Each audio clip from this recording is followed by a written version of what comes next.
the midst of soaring costs and packed hospital corridors, PGH chaplaincy's free sandwiches provide comfort to patients and their families. Mobile journalist Daniel Dayaw has this story. In the middle of hospital hallways and amid rising prices of basic goods, a simple sandwich becomes a source of relief for many. Every day, hundreds of patients and watchers fill the hallways of PGH. In the emergency room alone, from a capacity of 75, numbers can reach up to 300.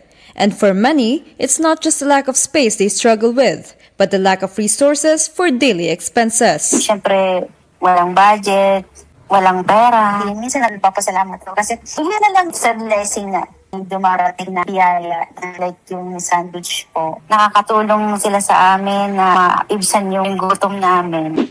Malaking tulong po ito, ma'am, lalo na po sa mga araw-araw na sa team ko ng chaplaincy po. Maraming salamat po sa lahat ng effort nyo, saka sa karamihan ng free na mga tinapay. Laking tulong po kasi nakakabawas sa magastusin, saka makatipid po saka lalo na ngayon sa mahal ng bilihin. For many watchers, every peso counts, but leaving little for their own meals. Yet since 2016, the PGH chaplaincy has been preparing and distributing free sandwiches every morning, reaching up to 300 people a day. Siguro naman, halos lahat makaka-relate, no? Pag nasa emergency na tayo, minsan yung sa mga importanteng dadalhin, hindi nadadala. No? Minsan, okay lang kung merong dadalhin, pero paano kung wala talaga? Minsan, nag-aalanganin yung mga tao na tumanggap kasi akala nila binibenta namin.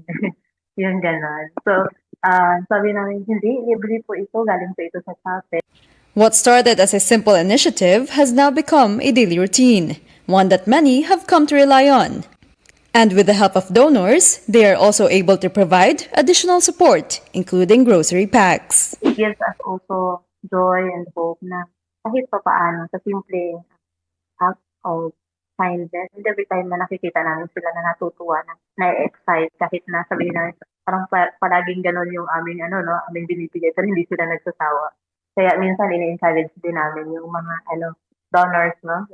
Mag-join kayo, mamigay tayo ng tinapay at nakita ninyo na how grateful they are.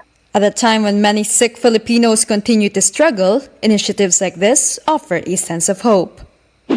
Kung titignan po natin ang sitwasyon sa ating government ngayon, madami ang nagnanakaw pero madami din ang willing to help.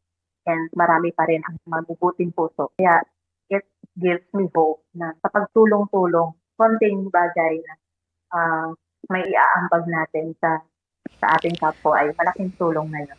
The PGH chaplaincy remains open to those who want to donate. Because in times like these, even a simple sandwich can go a long way. Kapatid Mobile Journal, Daniel Dayaw, we are One News.